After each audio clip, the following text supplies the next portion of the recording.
작은 서점.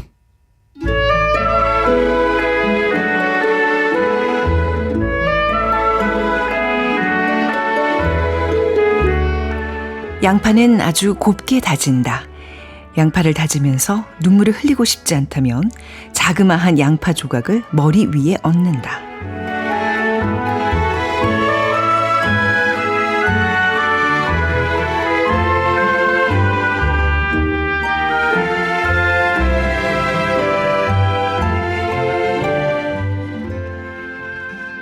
안녕하세요. 아나운서 최현정입니다. 세계적인 베스트셀러입니다. 라우라 에스키벨의 달콤 쌉싸름한 초콜릿, 첫 문장으로 작은 서점 문 열었습니다. 막내딸은 죽을 때까지 어머니를 돌봐야 한다. 이런 가족의 전통 때문에 주인공은 연인과 결혼하지 못합니다. 그래서 그의 연인은 주인공과 가까이 하기 위해서 그녀의 언니와 결혼을 하게 되죠. 그리고 22년간에 걸친 아름다운 사랑을 음식으로 빚어냅니다. 자, 자세한 이야기는 잠시 후 최민석의 불타는 문학에서 들어보고요. 작은 서점 크루들의 특별한 큐레이션, 오늘 이 책부터 만나보겠습니다. 네, 작은 서점 최현정입니다. 작은 서점에서 애청자분들과 조금 가까워지는 시간을 마련하고 있는데요. 어디에서 작은 서점 듣고 계신지, 요즘 어떤 책을 읽고 계신지 알려주시기 바랍니다. 예를 들면 여의도에서 먼저 온 미래에 읽고 있는 최현정입니다. 항상 집에서 라디오로 본방을 듣고 있습니다. 이렇게 보내주시면 되는데요. 읽고 있는 책이 없다. 그럼 그냥 이름만 보내주셔도 괜찮습니다. 자, 답변 주신 분 가운데 매일 한 분께 도서 상품권 2만 원 금액이 충전된 모바일 상품권을 드리겠습니다. 그리고 상품권을 문자로 보다 빠르게 보내드리기 위해서 이번 참여는 부득이하게 문자로만 받을까 합니다. 참여 방법은 문자번호 샵 9730이고요. 짧은 문자는 50원, 긴 문자는 100원입니다. 그리고 작은 서점은 콩이나 홈페이지 다시 듣기뿐만 아니라 유튜브, 팟캐스트, 오디오 클립을 통해서 다시 들으실 수 있다는 것도 같이 알려드립니다.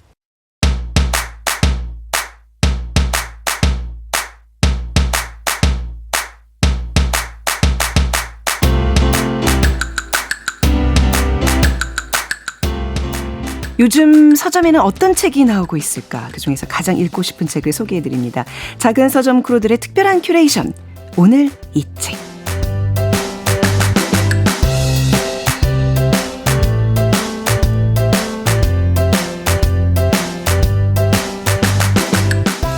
교보문고 온라인 서점 구한회 MD님 모셨습니다. 안녕하세요.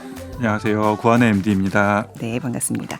자, 오늘 책 굉장히 또 기대가 됩니다. 특히 이제 뭐 국제뉴스 좋아하시거나 투자에 관심 있는 분들, 경제 좋아하시는 분들, 오랜만에 이제 경제 경영 분야의 책을 오늘 소개해 드리려고 하는데 이 책이 요즘 서점가에서 또 최대 화제의 책 중 하나라고요. 네, 오늘은 책의 주제를 글로벌하게 넓혀봤습니다. 네. 제목은 세계 경제 지각 변동이고요. 부제는 트럼프가 흔드는 세계 경제 어디로 가는가입니다.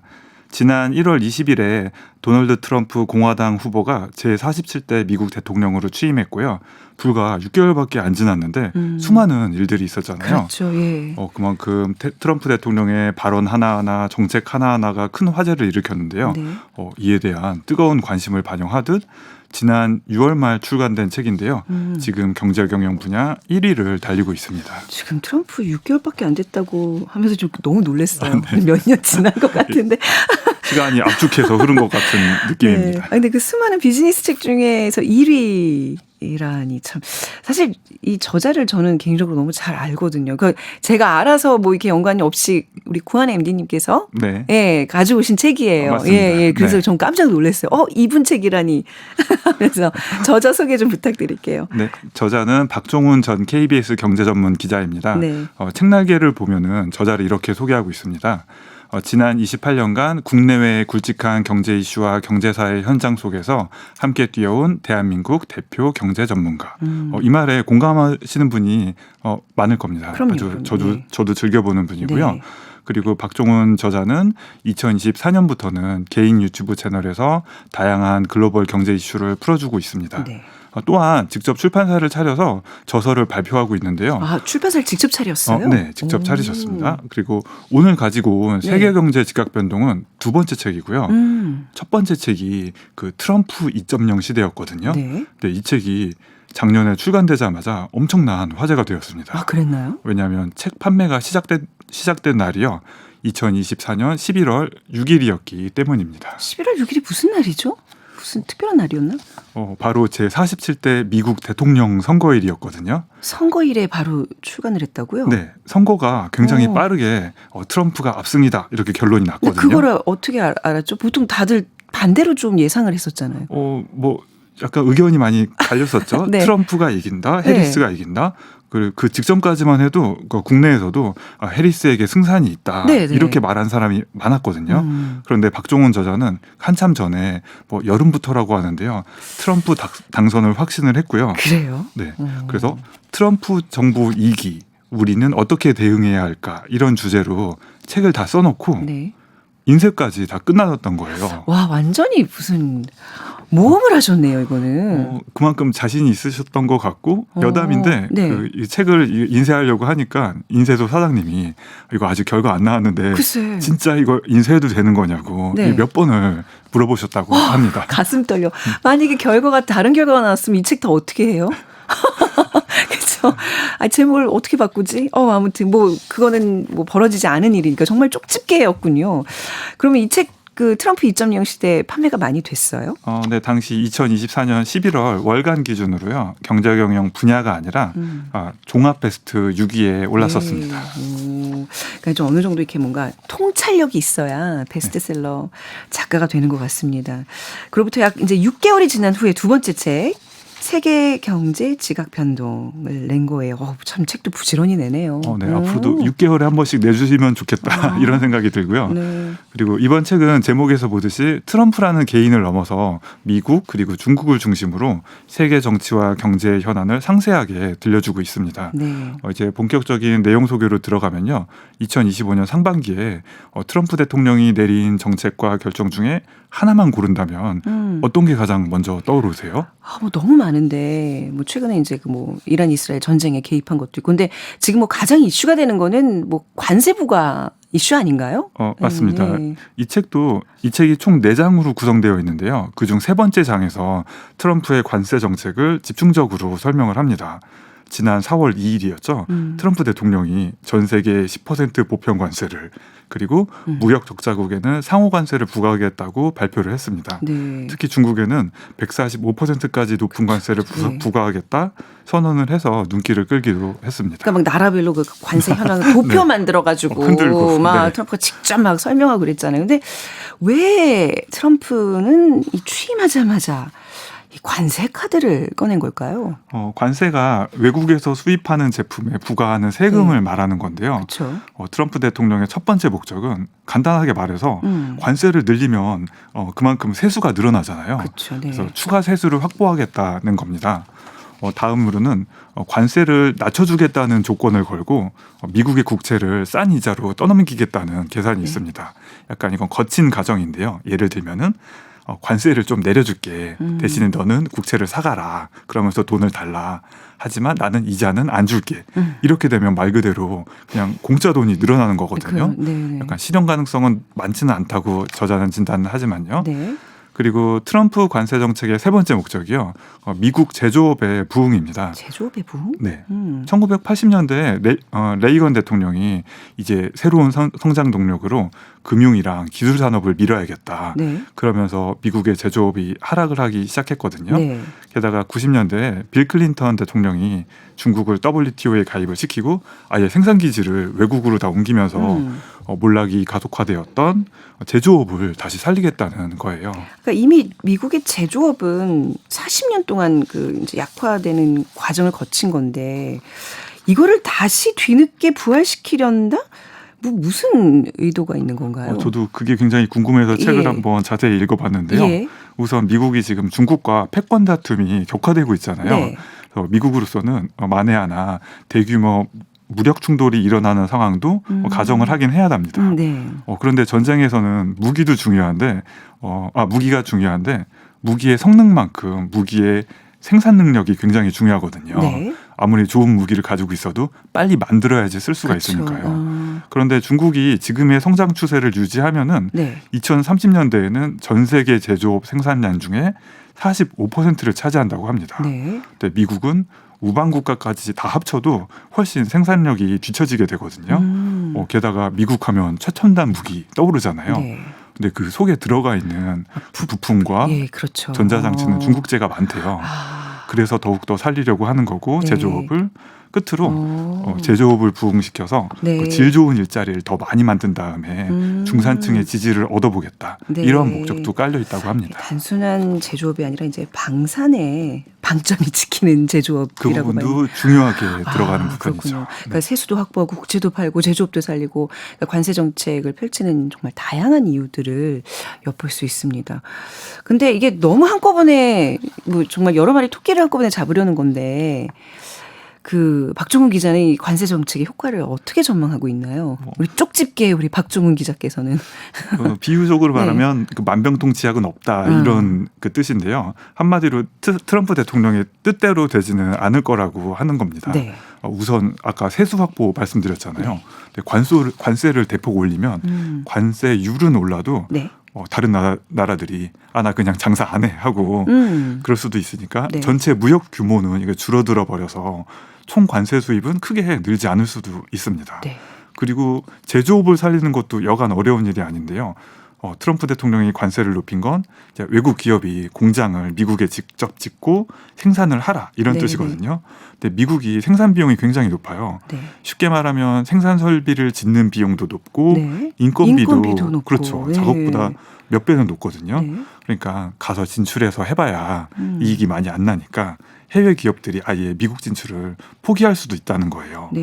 그리고 심지어는 부작용이 더 커져서 기존에 잘 나가던 미국의 대기업들조차 피해를 입을 수가 있습니다. 그러니까 미국의 기업이 이미 미국에서 생산을 하고 있던 기업이 왜 손해를 보는 거죠? 예를 들면 마이크로소프트사의 네. 사례를 소개하는데요. 트럼프 대통령이 4월에 관세 정책을 발표한 바로 다음 날 네.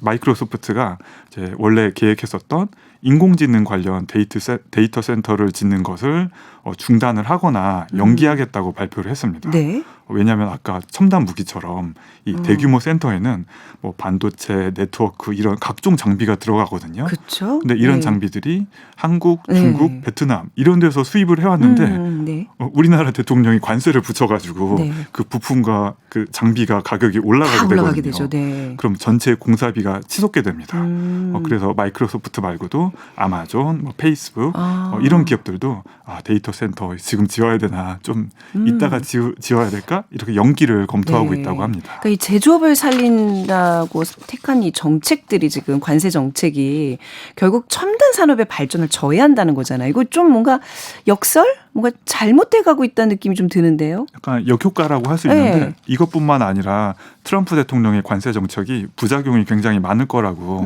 저자는 진단하고 있습니다. 네. 가장 큰 거 먼저 말씀을 드리면요. 무엇보다 높은 관세가 실제로 부과가 되면은 미국에서 판매되는 수입품의 가격이 올라가잖아요. 네. 그러면 저 제품이 올라가니까 뭐 이 제품도 올라가야 되지 않을까 하면서 전체적인 인플레이션이 올 수가 있어요. 물가 상승은 경제를 잘 모르는 국민들도 네. 일상에서 직접적으로 느끼는 고통이잖아요. 네. 그렇죠. 그러니까 피해가 커질 수가 있고요. 그러면은 이 물가를 잡기 위해서 그 시장의 금리가 올라가는 경향이 있거든요. 네. 돈줄을 이렇게 죄기 위해서요. 그런데 트럼프 대통령이 가장 피하고자 하는 것이 국채금리 상승이라고 합니다. 그리고 금리가 오르잖아요. 네. 그러면 투자와 소비도 위축되기 그렇죠. 때문에 경기 침체가 올 위험도 커진다고 부작용이 한두 개가 아니다. 네네. 이렇게 그 경고를 하고 있습니다. 제가 경제는 잘 모르지만 물가도 오르고 경기도 나빠지고 이게 스태그플레이션이 일어난다는 거잖아요. 그 가능성까지도 지금 있다는 건데. 정말 최악의 상황에는 그렇게도 네. 될 수 있다라고 경고를 하고 있고요. 네네. 그런데 내년 2026년 11월에 미국에서 중간선거가 있죠. 열리거든요. 예, 예. 그래서 만약에 경기 침체나 인플레이션 중 하나라도 발생하면요. 물론 둘 다 발생하면 가장 안 좋은 거고요. 네. 그럼 여론이 당연히 안 좋아지겠죠. 그럼 트럼프의 공화당이 선거에서 불리해질 테니까요. 네네. 트럼프 대통령이 과연 지금의 관세 정책을 계속 지속할 수 있을지 여러 경제 지표들을 한번 같이 보면서 네. 살펴봐야 할 것 같습니다. 전 사실 미국 이 트럼프의 경제 정책, 관세 부과 정책 이런 거 잘 고민들 안 해봤는데 지금 얘기 듣는데 굉장히 쉽게 재밌네요. 이게 풀이가 이렇게 되네요. 오. 저도 궁금한 점이 많았는데 네. 이 책을 3번 읽으면서 이렇게 세 공부를 번이요? 했습니다. 3번을 읽으셨다고요? 그러니까 조금 이게 이 세상 돌아가는 일이 이해가 오. 되더라고요. 네. 아니 그러면 조금 더 질문을 좀 드려볼게요. 트럼프는 지금 어떻게 보면 전 세계를 막 적으로 돌리는 거잖아요. 근데 협력하면서 같이 이익을 추구하는 게 사실 정치인데 그건 지금 없어요. 트럼프가 이렇게 자꾸 미국 우선주의 이런 걸 내세우는 이유가 뭘까요? 사실은 전 세계적인 현상입니다. 미국뿐만 아니라 중국도 자국 중심주의를 강화하고 있거든요. 네. 그 이유는 전 세계 경제가 저성장의 늪에 빠졌기 때문입니다. 정확히는 인류 역사적으로도 지난 20세기가 성장률이 경이로울 정도로 높은 시대였거든요. 네. 근데 지금은 그걸 따라잡지 못하는 거예요. 이유를 들면 20세기 초반부터 중반까지 네. 사상 최고의 혁신적인 제품이 등장했습니다. 예를 들면 자동차와 여객기가 상용화되었고요. 그렇죠. 그리고 공장에서는 대량 생산이 이뤄졌어요.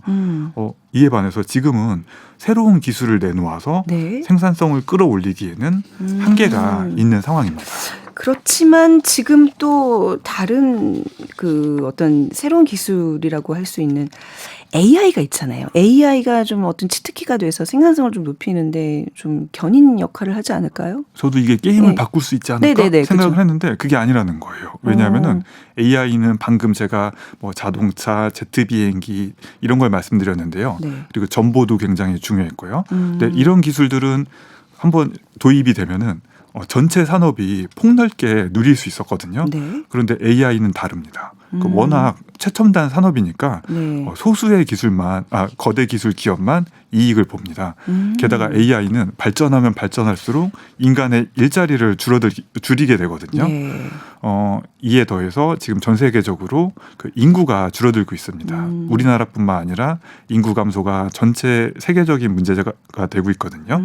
그래서 전 지구적으로 경제적인 파이가 크게 줄어들어 버렸어요. 네. 또 이럴 때 대부분의 나라는 이렇게 머리를 이렇게 쥐어 뜯으면서 어떻게 해야 될지 고민을 네. 하는데 미국이나 중국 같은 초강대국은 이 책에 나온 표현입니다. 네. 다른 나라의 경제를 약탈한다는 거예요. 어. 그리고 이웃나라 거지 만들기 정책이라고 부르더라고요. 이웃나라 거짓말이 정책. 이게 다가오네요. 공식적인 네. 이름이라고 해요. 아 그래요? 네, 그래서 중국하면 수출 보조금이 떠오르는 것처럼 이번에 미국은 관세를 꺼내든 거고요. 근데 문제는 이런 다툼이 계속되면은 국가 간의 불신이 계속 커지잖아요. 네.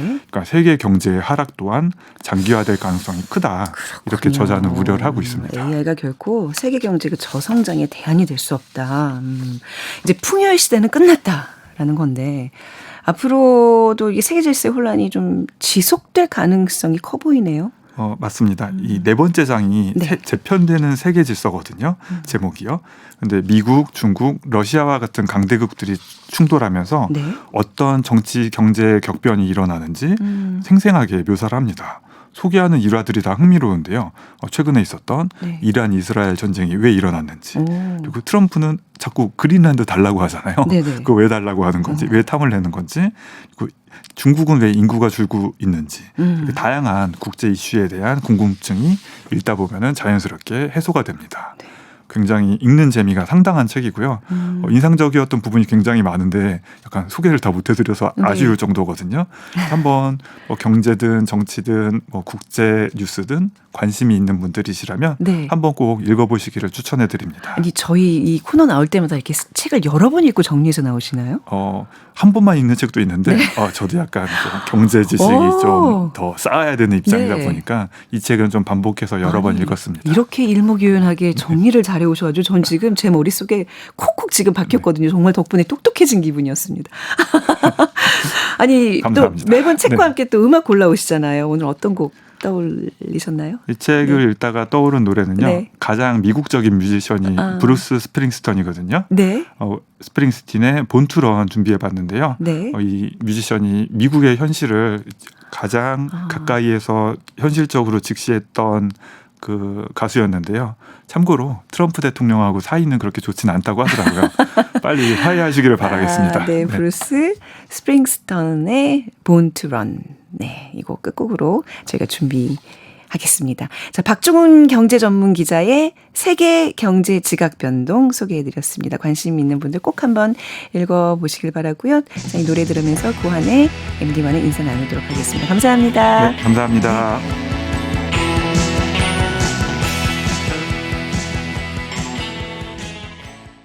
작은 서점.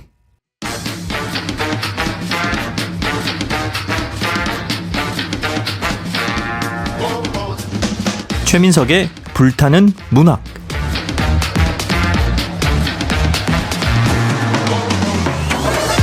우리의 마음을 저미는 명작.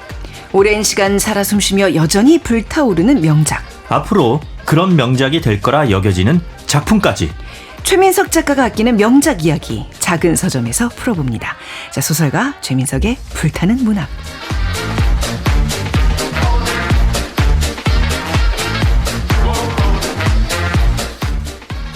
최민석의 불타는 문학 소설가 최민석 작가와 함께합니다. 안녕하세요.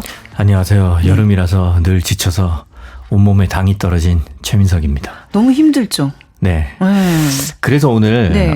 청취자 여러분도 좀 당이 떨어진 게 아닐까 싶어서 네.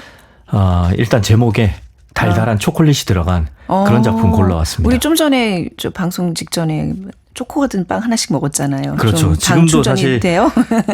얘기를 하면서 네. PD님이 또 달달한 달콤한 커피를 한 잔 줘서 마시면서 하고 있습니다. 맞아요. 좀 서로 이렇게 나눠서 먹는 그런 계절이에요. 너무 힘들다 보니까. 네, 그렇죠. 근데 이제 책 얘기하기 전에 애청자 김보배, 고아락, 김미숙 님 422님께서 최민석의 불타는 문학 잘 듣고 있다고 문자 주셨고요. 그리고 8893님께서 저는 그동안 가수 이한철 씨가 나오는 줄 알았어요. 가수인데 참 책을 많이 읽는구나 했는데 소설가 분이셨네요. 네. 목소리가 정말 비슷합니다. 근데 그 얘기를 몇 번 들었어요. 아니 근데 약간 이한철 씨는 사투리가 있잖아요. 네. 근데 지금 그 얘기를 듣고 들으니까 최민석 작가도 약간 사투리가 있는 건가요? 네, 그렇습니다.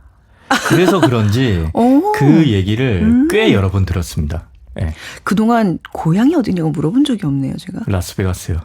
아니, 농담이고 고향이 경북 포항이라 그래서 아마 좀 있구나. 목소리가 비슷한데 억양도 어느 정도 있기 때문에 네. 그런 생각을 많이 하시는 것 같아요. 네, 저희가 방송 중에 계속해서 최민석 작가와 함께하고 있는 네, 불타는 문학이라는 얘기를 종종 말씀을 드리도록 하겠습니다.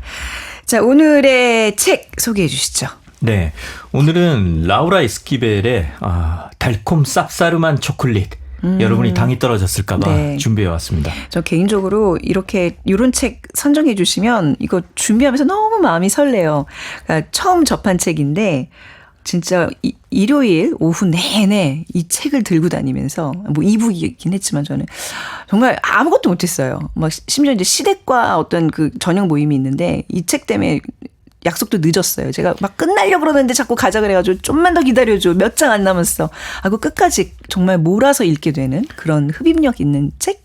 저는 이 얘기 들을 때마다 네. 너무 감탄합니다. 어떻게 이 소설을 하루 만에 다 읽을 수 있지? 이 대단한 이거 굉장히 짧아요. 몰입도와 집중력 네. 그리고 동시에 제가 별 생각 없이 그냥 작품을 선정을 하는데 아니에요. 그걸 매번 이렇게 아니에요. 열심히 읽고 오시니 별 너무 생각... 감사하면서도 동시에 네. 앞으로 더 잘 골라야겠다라는 그러니까. 부담감도 느껴집니다. 굉장히 개인적으로 좀 보니까 센스가 있으신 것 같아요. 그러니까 그러니까 특히 이제 같이 방송하는 사람이 이런 거 좋아하겠다라는 그 느낌이 있으신 거예요. 그래서 저랑 오늘 너무나 잘 맞는 책.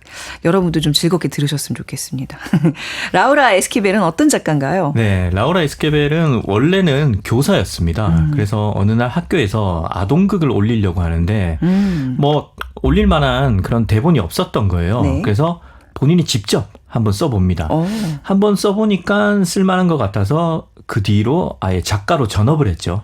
이렇게 아동문학가로 시작을 했다가 쓰다 보니까 뭐 시나리오도 쓸만한 것 같은데? 네. 라는 생각이 들어서 이번에는 시나리오 작가가 됩니다. 그래서 시나리오 작가가 된 후에 영화 작업을 하면서 알게 된 배우 겸 감독인 알폰소 아라우와 결혼을 하죠. 네. 그래서 원래는 오늘 작품인 달콤 쌉싸름한 초콜릿도 처음에는 영화로 만들려고 시나리오로 구상을 한 겁니다. 네. 그런데 주변에서 자꾸 이런 거 영화로 만들기 어렵다. 그래서 막 참견을 하는 거예요. 네네. 읽어보셔서 아시겠지만 이게 좀 환상적인 면이 있잖아요. 그러니까요. 예. 그래서 라우라 에스케벨이 그러면 차라리 영화로 안 될 것 같으면 소설로 한번 써볼까? 그러면서 이 작품을 소설로 써서 1989년에 소설가로 데뷔를 했죠. 그냥 뭐 아동곡 하나 올리는데 뭐 내가 한번 써보지. 뭐 해보니까 시나리오 한번 써볼까? 뭐 시나리오도 안 되면 뭐 소설이나 해볼까? 이 소설이 그런 장르인가요? 아무것도 안 되면 할 수 있는? 그런 사람들이 종종 있어요. 네, 다음에 기회가 된다면 네네. 영혼의 집이라는 작품을 쓴 이사벨 아옌데가 있는데 네. 그 사람은 그 친척 할아버지랑 편지를 주고받다가 네. 이거 편지가 너무 길다. 차라리 소설로 쓰자. 그래서 소설가가 된 케이스예요. 네. 아무튼 좀 주변에 시가 잘 안 써져서 그냥 소설 썼습니다. 뭐 이런 분들 소설가 입장에서는 뭐 이도저도 안 되면 소설 이건 아니잖아요. 이거 정말 그럴 수 있죠. 소설은 그럴 수 있는 장르고 예. 누구나 쓸 수 있고 네. 예. 그래서 늘 새로운 작가가 오는 건 저는 환영을 하고요. 네, 네. 다만 지치지 않고 계속 쓰는 게 어렵기 때문에 그렇군요. 들어오는 사람은 많은데 계속 남아있는 사람은 별로 없는 분야가 바로 소설계인 거죠. 근데 이 책은 심지어 베스트셀러란 말이죠. 그렇습니다. 엄청 많이 팔렸잖아요. 판매 부수가 진짜 놀라워요. 라우라 에스케벨의 이 데뷔작 달콤 쌉싸름한 초콜릿이 무려 33개 언어로 번역이 됐고요. 전 세계에 걸쳐서 450만 부 이상 판매가 됐습니다. 그중에 미국에서만 200만 부가 팔렸습니다. 그리고 소설이 89년에 나왔다고 했잖아요.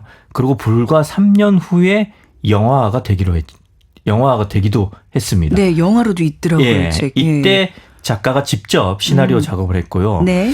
우리나라에는 소설보다 영화가 먼저 개봉이 됐어요. 제가 아까 남편 이름까지 왜 소개를 했냐면 알폰소 아라우? 예, 네. 이때 이 영화를 남편인 알폰소 아라우 감독이 연출을 했습니다. 예. 아무튼 89년에 영화로 안 될 것 같다고 해서 소설을 썼는데 네. 불과 3년 후인 92년에 영화로 나온 거죠. 그러니까 세상사 알 수 없다는 거고 그러니까. 동시에 이 소설이 얼마나 사랑받았는지도 알 수 있는 대목인 거죠. 그러니까 시나리오, 영화, 소설로 넘어갔는데 결국 소설을 통해서 시나리오, 영화를 다 완성한 네. 해피엔딩으로 끝나는. 그렇죠. 네. 근데 이 제목이 굉장히 달콤하잖아요. 그야말로 달콤 쌉싸름한 초콜릿. 근데 원제가 따로 있다면서요. 네. 오늘 작품은 아까 말씀드린 것처럼 국내 영화가 먼저 소개가 됐고요. 네. 영화 개봉이 1992년이었고 책이 출판된 것은 2004년입니다. 네네. 그런데 영화가 우리나라에 개봉될 때 국내 영화사가 붙인 그 번역 제목이 있어요. 네. 그게 달콤 쌉싸름한 초콜릿이죠. 사실 이거는 이제 번역을 했다기보다는 그냥 제2의 창작과 네네. 같은 수준의 제목이고 그러고 이제 책이 12년 뒤인 2004년에 나왔잖아요. 그렇기 때문에 영화가 이미 있기 때문에 책은 그냥 영화 제목을 따른 상황인 거죠. 아무튼 원제는 꼬모 아구아 빠라 초콜라떼인데 네? 이게 꼬모 아구아 빠라 초콜라떼. 아니 굉장히 그 발음이 원어민 발음처럼 하셔서 좀 약간 놀란 거예요. 달달 연습을 이거 했습니다. 스페인어잖아요. Sí puedo hablar español. 아무튼 넘어가고요. 네. 그냥 요것만 외웠고요. 예. 이 꼬모 아구아 빠라 초콜라떼가 뭐냐면 초콜릿이 되기 위해서 끓고 있는 물과 같은 상태를 뜻하는 거거든요. 굉장히 심오한데요. 좀 풀어서 설명을 네. 하자면 초콜릿이 원래 마야 원주민들의 음료였습니다. 네. 코코아처럼. 마야 원주민들이 카카오 원두를 갈아서 끓인 물에 양젖을 섞어서 마시던 음료였던 거죠. 약간 라떼식으로. 그렇죠. 먹는 거네. 예. 그래서 오늘날 우리가 마시는 그 초콜라떼 있죠. 네네. 그건 거죠. 그래서 그 고형 초콜릿은 나중에 나오는 거고 네. 원래는 음료였고 그래서 초콜릿의 원료를 굳이 따지자면 멕시코가 되는 거죠. 아무튼 이게 이제 초콜라떼인데 네. 멕시코 북부에서는 그 물이 부글부글 끓을 때 그때 카카오 가루를 넣어서 초콜라떼를 만든다고 해요. 네. 이때 물이 부글부글 끓는 상태를 꼬모 아구아 빠라 초콜라떼 이 초콜라떼가 되기 위해서 끓는 물처럼이라고 얘기를 하거든요. 그러니까 이게 약간 요걸 관용구처럼 좀 그렇죠. 쓰는 말이군요. 예. 이게 어떤 식으로 쓰이냐면 우리가 네. 야 이거 속이 부글부글 끓는다 막 이렇게 얘기하잖아요. 여기도? 여기도 같은 그렇게 뜻이에요? 말하는 겁니다. 아, 그러니까, 멕시코 사람들도 굉장히 화가 날 때 네네. 이 표현을 쓴다는 거예요. 오. 꼬모 아구아 빠라 초콜라떼. 야, 아. 초콜릿 끓일 때처럼 지금 그 물처럼 내가 지금 내 속이 부글부글 끓는다. 야, 이렇게 네네. 얘기하는 거죠. 오, 표현 재밌다. 예. 근데 이걸 그냥 초콜릿 라떼가 끓기 위해서 끓는 초콜라떼가 되기 위해서 끓는 물 같아라고 네. 우리가 이걸 원제를 이렇게 썼으면 느낌이 전혀 안 왔을 텐데. 그쵸. 그래서 어쩔 수 없이 이제 다른 그래서 제목을 붙인 아마 거군요. 달콤 쌉싸름한 그러니까. 초콜릿이라는 것이 아하. 그러니까 초콜릿이 되기 위해서 끓는 것처럼 내가 지금 네. 화가 났다는 건데 네네. 초콜릿은 그냥 달기만 한 것이 아니라 아. 쌉싸름하기도 하니까 카카오 원두가 예. 많으면 많을수록 그래서 그 뉘앙스를 좀 이런 식으로 살리지 않았을까 재밌네요. 예, 싶고요. 아무튼 정리하자면 네. 오늘 작품은 주인공이 굉장히 화가 난 상황을 문학적으로 네. 빗댄 제목이다. 이런 제목의 작품이다. 그러니까 이렇게 볼 수 있는 주인공이 거죠. 매우 화가 날 수밖에 없는 상황이에요. 그렇죠. 네. 줄거리 진짜 재밌습니다. 한번 들어볼까요? 네. 이 소설은 조카 손녀가 집에서 한 레시피 모음집을 발견하면서 시작을 합니다. 이 레시피 모음집은 화자의 이모 할머니인 티타가 쓴 겁니다. 그래서 티타가 사실상 이 책의 주인공인 거죠. 네. 그런데 이 레시피 모음집에는 그냥 조리법만 담겨 있지가 않습니다. 왜 이 요리를 해야 했는지 그 뒷이야기도 담겨 있는 거죠. 네. 소설이 소개하는 첫 번째 레시피는 크리스마스 케이크 조리법입니다. 그리고 여기에 담긴 이야기가 이어서 펼쳐지죠. 네. 이야기를 이제 얘기를 하자면 어느 해 크리스마스 파티 때 티타를 사랑하는 이웃 청년 페트로가 네. 그녀에게 청혼을 하러 옵니다. 엄마의 허락이 필요한 상황이죠. 네. 그런데 엄마가 허락을 하지 않습니다. 엄마가 허락을 하지 않는 이유가 너무 화가 났어요. 저도. 네, 독자도 화가 나요. 오프닝 때 조금 밝혀지긴 했지만 네. 그 이유가 집안의 전통 때문이라는 겁니다. 이 전통에 따르면 이 집안의 막내딸은 엄마가 돌아가실 때까지 결혼하지 않고 엄마를 모셔야 한다는 겁니다. 네네. 그 전통을 내세우면서 엄마는 페트로한테 역제안을 하죠. 막내딸 티타 대신 자기의 첫 번째 딸인 로사리우와 결혼을 하는 게 어떻겠느냐고요. 네. 페트로가 거절을 하나요? 아닙니다. 안 하죠. 페트로는 네. 수락을 합니다. 그것도 참. 그렇게 해서라도 참. 티타 곁에서 지내고 싶었기 때문입니다. 그것도 참. 예. 이렇게 네. 소설은 최원정 아나운서님께서 고개를 갸우뚱할 만큼 아주 위험한 뭔가, 동거예요. 이건 말도 뭔가 안 돼요. 한국의 아침 드라마 같으면서도 그러니까. 굉장히 슬프게 시작을 합니다. 아니 누구를 사랑하는데 그 사람과 결혼할 수 없다면 그 뭐 자매랑 형제랑 결혼 안 하잖아요. 우리는. 네. 굉장히 좀 이상한 설정이었지만 이 설정 덕분에 이야기들이 막 재밌어지잖아요. 네. 그렇죠. 지금 네. 벌써 약간 이제 좀 그 화가 좀 나신, 나요. 네. 나신 것 부글부글. 같은데 그 분을 좀 삭히기 위해서 네. 오늘은 노래를 좀 일찍 들어보려고 합니다. 그럴까요? 네. 아무튼 이게 다 사랑 때문에 일어난 일이잖아요. 그래서 멕시코 국민 가수인 루이스 미겔의 아모르 아모르 아모르 사랑 사랑 사랑 르 발음이 그냥 르 부르릉 부르릉 부르릉 네, 아무튼, 불러갑니다. 네. 네, 이 곡을 준비해 왔습니다. 네. 루이스 미겔의 아모르 아모르 아모르 들으셨습니다. 연습했어요. 잘 굴려주시네요. 네. 네. 어떤 곡인가요? 이 루이스 미겔은 진짜 유명한 멕시코의 국민 가수고 네. 어릴 때 데뷔를 해서 사실상 뭐 멕시코의 신승훈, 뭐 김건모, 그 정도 뭐 국민 가수군요. 좀 더 나이를 먹으면 이제 조용필 씨 같은 그런 레벨의 가수인 네, 거고요. 네. 사실 우리나라 사람들도 익숙합니다. 왜냐하면 예전에 임병수 씨가 부른 아이스크림 사랑이 있어요. 그게 그 노래 루이스 미겔이 부른 원곡자예요. 디렉토 알 코라손이라고 심장으로 직진이라는 노래가 있거든요. 그거를 번안해서 부른 겁니다. 다이렉트 하트 이런 뜻이구나. 디렉토 알 코라손. 그걸 우리가 아이스크림 사랑으로 바꾼 거군요. 그러니까 이게 참 이 책 제목도 그렇고 이 노래 제목도 그렇고 뭔가 뜨겁죠. 뭔가 이렇게 되게 커요 그 느낌이. 뜨겁고 강렬하고. 확실히 그 스페인권의 사람들의 그 열정이 좀 느껴지는 단어. 우리는 그걸 다 품지 않고 조금 순화해서 표현을 하는 것 같아요. 네. 아이스크림 사랑, 달콤 쌉싸름한 초콜릿 이런 식으로 말이죠. 자, 그래서 아무튼 그 페트로가 티타 티타 곁에서 지내고 싶어서 그의 언니와 결혼을 했습니다. 네. 여기까지 우리 들었어요. 그렇죠. 네. 이렇게 이제 티타와 페트로는 한 집에서 처제와 형부로 지내게 되죠. 그런데 이 두 사람 사이에 여전히 미묘한 분위기가 흐릅니다.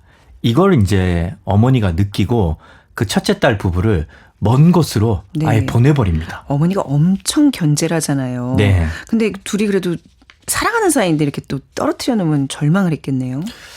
절망을 할 수 있죠. 그런데 사실 이게 진짜 큰 문제가 아닙니다. 네.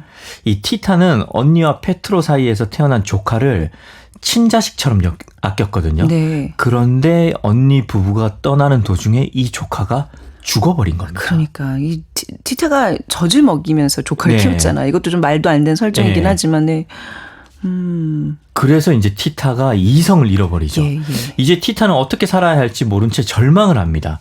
티타는 조카를 잃은 슬픔과 분노를 처음으로 태어나서 처음으로 엄마한테 쏟아내고 네. 치료를 받기 위해서 주치의인 존의 집으로 가죠.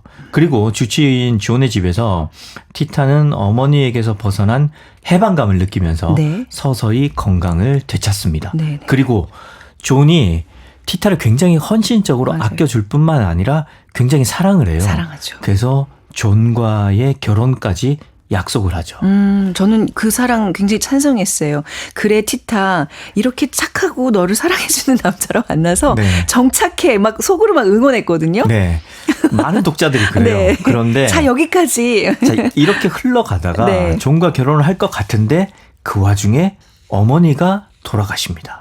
그러면서 그 언니인 로사리오와 페트로가 집으로 다시 돌아오죠. 네.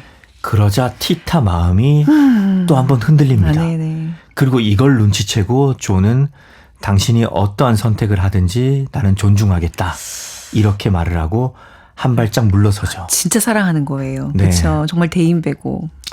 그래서 이제 시간은 흘러 소설은 20년 후에 어느 날에 도착해 있습니다. 티타는 결혼식을 준비하는 거죠.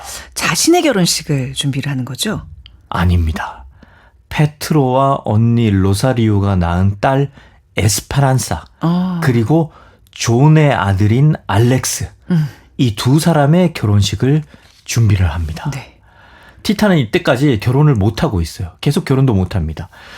티타는 이미 세상을 떠난 언니를 대신해서 호두 소스를 끼얹은 칠레 고추 요리로 두 사람을 축복합니다.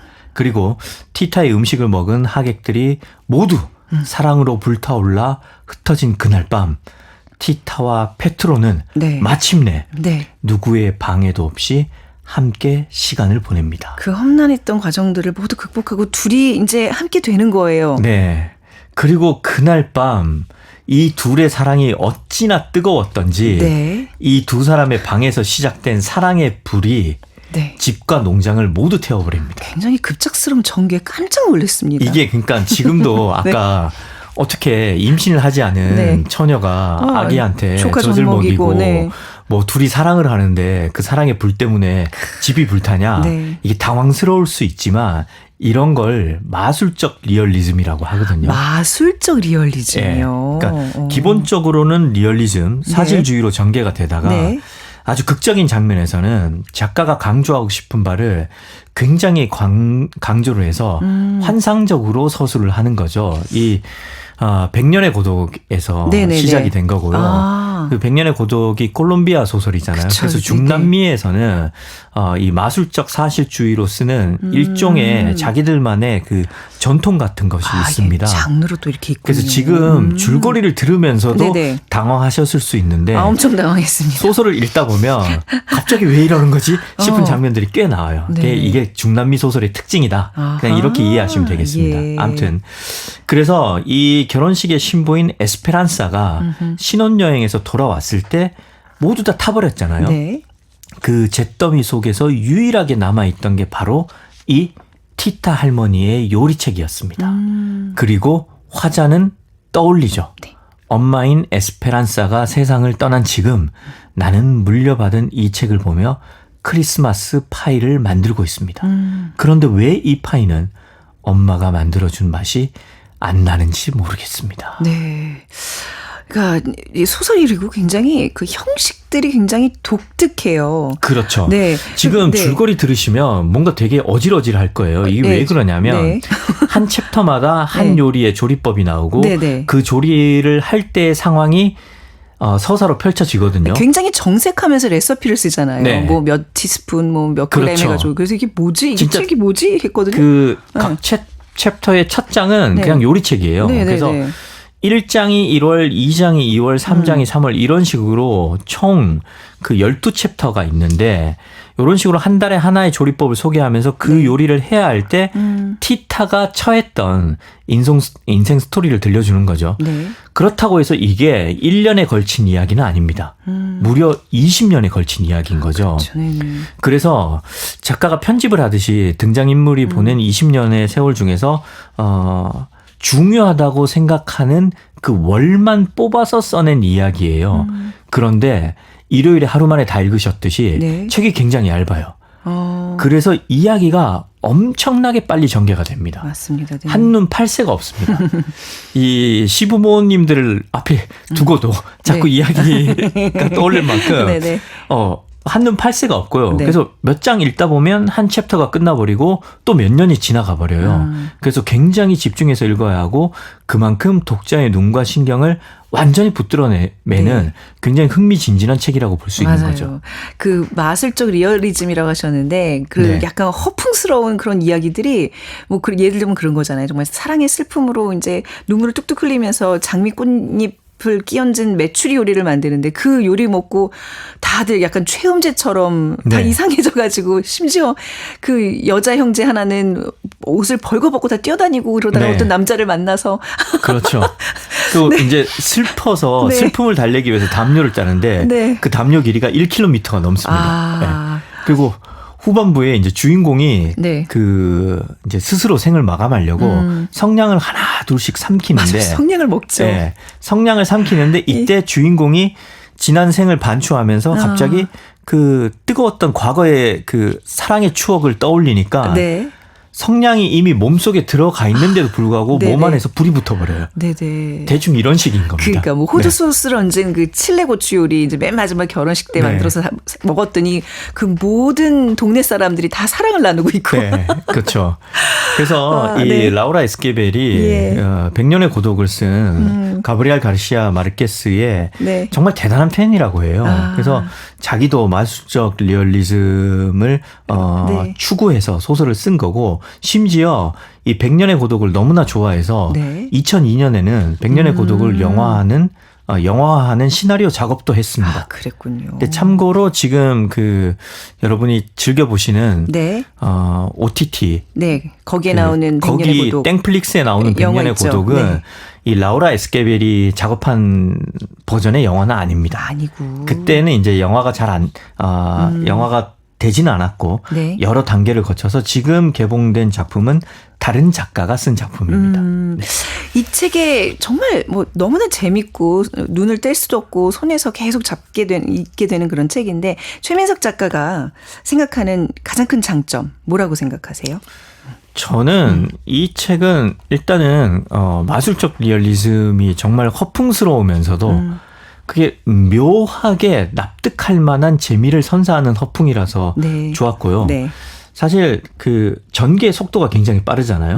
그러면서 한 명이 퇴장하는 건 무조건 죽어야 퇴장을 해요. 네네 맞아요. 그게 우리 삶과 닮아 있어도 우리 삶과 닮아 있어서 저는 재밌었거든요. 네. 왜 그렇냐면 사람이 살아 있다면 그 각자의 서사가 다 펼쳐지기 마련이잖아요. 네. 그래서 이 작가는 살아있는 모든 사람의 이야기는 빠트림 없이 다 다룬다. 그런 게 네. 느껴져서 좋았고요. 음식계에 대한 묘사가 굉장히 아름다웠어요. 맞아요, 맞아요. 심리 묘사도 아름답고 뭐 애정씬도 아름답고 이 묘사가 굉장히 아름다워서 저는 굉장히 재밌게 읽었습니다. 약간 이런 마술적 리얼리즘 우리나라 작가들 중에서도 있을까요? 저는 약간 천명간의 고래 같은 느낌도 들었거든요. 이게 막 예. 이상한 일들이 막 거기도 보면 네. 코끼리가 말을 걸고 그런데 네. 사실 제가 아직 출판을 못한 책이 있는데 있구나. 나 왠지 최민석 작가가 예. 이쪽일 것 같아서. 제가 사실 이쪽 계통을 좀 네. 몇 년 많이 읽으면서 좀 연구를 했어요. 제발 이런 작품 그러면서 하나 저도 내주세요. 좀 쓴 그 3권짜리 두꺼운 책이 있는데 네. 뭐 한국 정서에는 안 맞는지 여러 출판사를 전전하면서 아직도 검토 중입니다. 아, 지금 우리 출판사 그 편집자님들 많이 오시니까 어떻게 원고 주시면 제가 좀 어떻게 발을 좀 놔드릴까요? 뭐, 저도 아는 사람이 있는데 뭐 쉽지가 않네요. 네. 자, 우리 차기 또 마술적 리얼리즘, 네, 대가 최민석 작가와 나눈 오늘 시간이었습니다. 굉장히 환상적이고 관능적이면서도 예. 저 유머도 있고 재미도 있는 음식과 문학의 어떤 그 콜라보. 그렇죠. 그렇죠. 어떤 그리고 그 시너지를 보면 느낄 수 있는 구성도 되게 좋아요. 네. 처음에 크리스마스 파이로 시작하고 마지막도 크리스마스 파이로 시작하잖아요. 수미상관이에요. 수미상관이라서 네. 다 읽고 나면 이 작가가 진짜 하나의 오차 없이 네. 정말 깔끔하게 구성을 했구나 싶어서 네. 덮자마자 다시 읽고 싶은 책입니다. 맞아요. 라틴 아메리카의 대표적인 현대 작가 라우라 에스키베르의 달콤 쌉싸름한 초콜릿. 원제는 꼬모 아구아 빠라 초콜라떼. 예, 좋습니다. 자, 궁금하신 분들 꼭 책을 한번 읽어보셨으면 좋겠습니다. 자, 이 곡 딱 요 책과 어울린다 하는 곡 마지막 오셨죠? 곡은요. 네. 그 마지막 장면에 사랑의 역사가 담긴 집이 다 타버리거든요. 야, 이 집값이 이렇게 비싼 이 와중에 그 집이 아까워서 농장 전체가 다 타버리잖아요. 그 집이 아까워서 선곡을 해왔습니다. 요 곡의 네. 제목이 작은 집이라는 뜻이에요. 이분도 이제 멕시코에서 굉장히 그 유명한 음악가인데 네. 목소리를 들으시고 여성분인 거라고 생각할 수 있지만 실제로는 남성입니다. 네. 아르만도 만사네로의 라 까시타 준비해왔습니다. 네, 이 곡 들으면서 작은 서점 오늘 문 닫도록 하겠습니다. 감사합니다, 최민석 작가님. 고맙습니다. 네. 파이어. 지금까지 아나운서 최원정이었습니다. Pusiste una casa